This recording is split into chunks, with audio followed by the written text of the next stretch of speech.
Looks like spring has sprung, so time to get in the tent and get my better Defender in a state where I can drive it. Right, this is my list. This is Defender 2, Defender 1. Basically got a load of servicing to do on that one. Picked up a steering wheel recently, really annoying. The down and power, I've got a checklist here. I'm going to deal with that separately. But first off, there's a few things that I didn't get done for last year, a few things from the MOT I've got to basically deal with. I'm going to start with transfer box oil.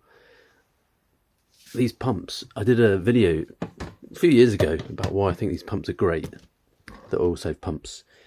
What I've done since then is I bought a second container. This one's 5 litres, this one's 3. So basically, fill this with EP 80W90, fill this with 75W90. That will do both diffs, that will do transfer box. So between them, if they're full, then I know I can do one vehicle. And the pump, because they're very similar grades of oil, I can just change the pump between them. Gearbox I still deal with separately with a little pumper thing. Okay, that's filled up, ready to go.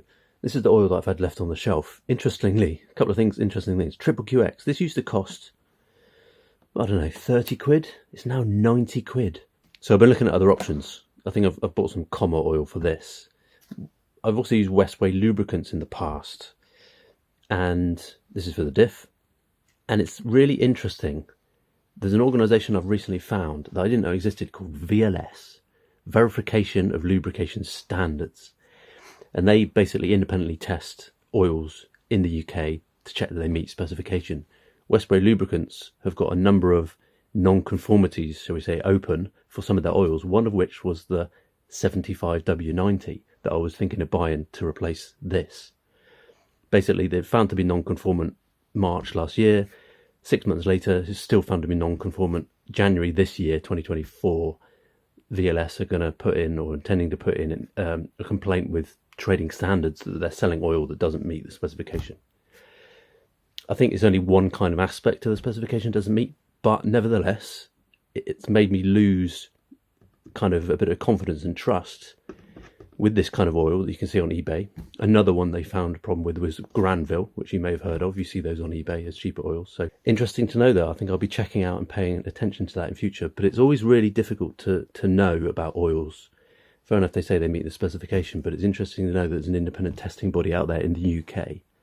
I mean, people will say, you know, you pay more money, you get a better quality, you buy Castrol or Texaco or something like that. It's that balance between, you know, buy the more expensive oil, do it less frequently. Is it better to have cheaper oil but do it more frequently compared to the old oil that is in there? That's a debate I've covered before, but you can talk about that in the comments. It's so much easier taking this out when you've got a disc handbrake.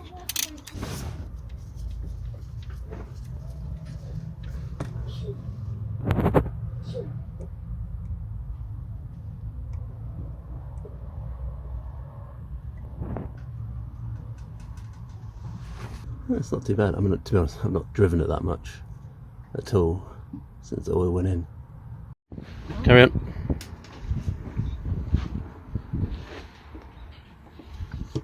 Got a helper.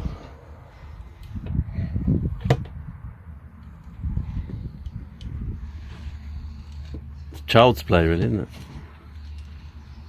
So that is that one done. Stay tuned. There's lots more stuff coming this year. Thanks for watching. Bye for now.